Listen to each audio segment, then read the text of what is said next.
Dan saudara-saudara sekalian yang kami cintai dalam Yesus Kristus, memang penting juga lah peraturannya. Kalau tidak ada peraturan, suka-suka kita lah nanti. Berlalu lintas suka-sukamu katanya, tak bisa jalan, berlangkar. Penting itu. Tapi kadang-kadang kan peraturan ini tidak jelas lagi untuk apa. Kadang-kadang ada lucu juga. Seperti di Singapura itu kan, dilarang memperdagangkan bonbon karet. Mungkin dulu dimakan, dibuat kebus atau apa kan gitu, dilarang itu ya. Atau di Meksiko ada yang lucu peraturan, dilarang memaki di tempat umum. Wah, kurang itu bisa terus tahan. Tempat umum tak boleh memaki, jadi saleh-saleh lah mereka kan. Padahal dalam hati mengutuk. Ada lagi di negara bagian Arizona di Amerika itu, dilarang berkumis palsu ke gereja. Wah, itu ada juga peraturan kan. Itu untuk apa? Kemudian dilarang lagi di Arizona itu, tidak boleh meniru-niru pastor atau pendeta yang sedang bagaimana mereka beribadah. Jadi tak boleh, tak boleh, mampus. Langsung dipenjarakan katanya. Jadi ada yang hebat-hebat kan, yang beberapa waktu yang lalu ketika Israel lagi kan, jadi mau naik, ada penginap di hotel, hanya 2 lift, tapi pas hari Sabtu udah padat ini antri. Jadi saya mau masuk ke lift yang satu, sebelah kanan terbuka, dilarang. Kenapa? Karena ini hari Sabat, harus ada lift yang satu tak boleh dipakai. Wah, lift pun berhari Sabat. Tapi mereka betul mentaati, jadi dibuka terbuka dia ada, wah, tapi tak boleh dipakai. Lift hari Sabat tak boleh dipakai satu, yang satu lagi boleh. Suka-sukanya lah kan. Kalau itu ya bolehlah lucu-lucu. Tapi ada yang lebih parah karena kadang-kadang peraturan itu mereka pikir menjadi peraturan Tuhan. 3 tahun yang lalu saya rasa ya, di salah satu Timur Tengah pas musim panas, berenanglah satu keluarga. Anak gadisnya jadi lama-lama menjadi tengah dan tak bisa berenang. Ada tim rescue dan tolong hal-hal gitu kan. Dan mereka mau menolong, tapi bapaknya melarang. Tak bisa dipegang kalau tidak murhimnya. Dan matilah anak itu. Mati, sehingga bapak itu dipenjarakan. Karena mereka pikir ini perintah Tuhan, tak boleh disentuh laki-laki menyentuh putriku. Ya ngeri juga ya. Sampai nyawa anaknya bunden, bapak itu senang. Karena ya biarlah dia suci dan seterusnya. Bapak dan ibu dan sekalian, kalau kita telusuri penciptaan, ya, hari-hari ini kita mendengarkan penciptaan, semua disediakan oleh Tuhan sebelumnya kan. Memang hebat manusia ini. Disediakannya makanan kita kan lomok-lomok, padi, apel, semua disediakannya, durian, apalagi yang kita suka, semua ada di situ, sotul atau apapun ya, semua disediakan. Sesudah itu barulah diciptakan manusia. Alangi maksudnya. Tapi ada peraturannya. Dia ditempatkan di taman, memang bukan ditempatkan di hotel ya. Maka Tuhan mencipta dan tempatkanlah Adam dan Hawa di hotel, tidak. Di taman. Maksudnya supaya memang manusia itu mengelola. Di taman itu harus dikelola bumi ini. Ada peraturan. Nah, inilah justru peraturan itu yang, oh ini perintah, jangan makan buah yang di tengah itu.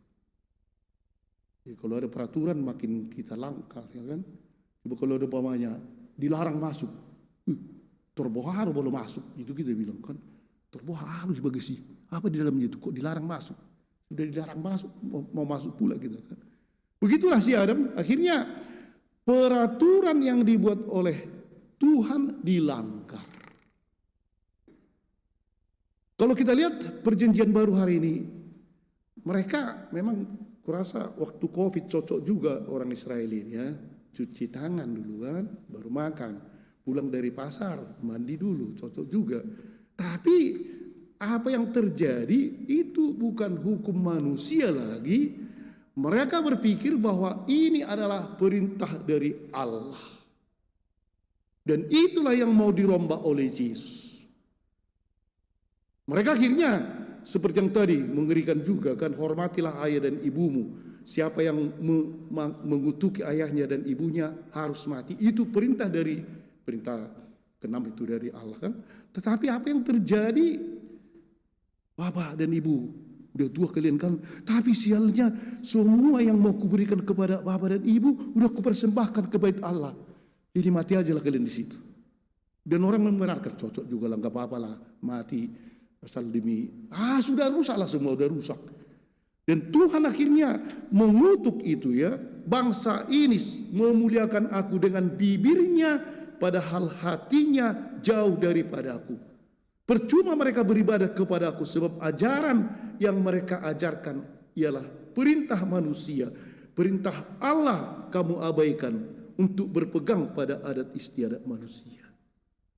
Bapak dan Ibu saudara sekalian, kalau kita merefleksi diri kita ya, artinya sebenarnya bisa saja kita memuji Tuhan lah, melakukan kehendak Tuhan dari segi luarnya. Oh, rajinnya ke gereja itu, rajin berdoa, rajin, tapi rajin beribadah, rajin. Artinya dari segi permukaan sepertinya kita bisa saleh, tapi ketika hati kita tidak ikut serta, tak ada nilainya. Tidak ada nilainya. Pada hari ini, inilah yang diingatkan oleh Yesus. Kalau kita mau berbuat sesuatu, entah peraturan apapun itu, lakukanlah itu dengan hatimu. Memang Tuhan memberikan hukum-hukumnya ya, untuk dilaksanakan dengan seluruh hati. Tuhan memberikan peraturan mungkin melalui undang-undang negara dan seterusnya. Tapi kita melaksanakannya memang buatlah dari hati kita yang paling bersih. Kalau umpamanya kita katakanlah dulu di rumah kita, bapak dan ibu, ya ada peraturan-peraturan. Anak-anak diharapkan mari kita sama-sama ke gereja. Ada orang terus kalau menggerutu karena terpaksanya aku ke gereja, kasihan kali. Karena terpaksanya dia berdua. Ada juga keluarga itu yang mewajibkan sebelum tidur 2 rosario, sudah ngantuk-ngantuk pun apa-apa. Tapi kalau tidak dari hati, rasanya sia-sialah semuanya, sia-sia. Dan itulah yang ditekankan oleh Tuhan pada hari ini. Buatlah, kalau kamu berbuat baik, kamu berbuat yang sesuai dengan dikehendaki Tuhan, tapi jangan hanya bibirmu, tapi buatlah dengan seluruh dirimu, dengan tulus. Kadang-kadang itu memang bisa berat, bisa dikritik orang, bisa entah apalah seperti ini, para rasul dikritik. Tapi dalam hal ini kalau kita berbuat itu demi kebaikan dan dengan tulus, kita pasti diberkati oleh Tuhan. Amin.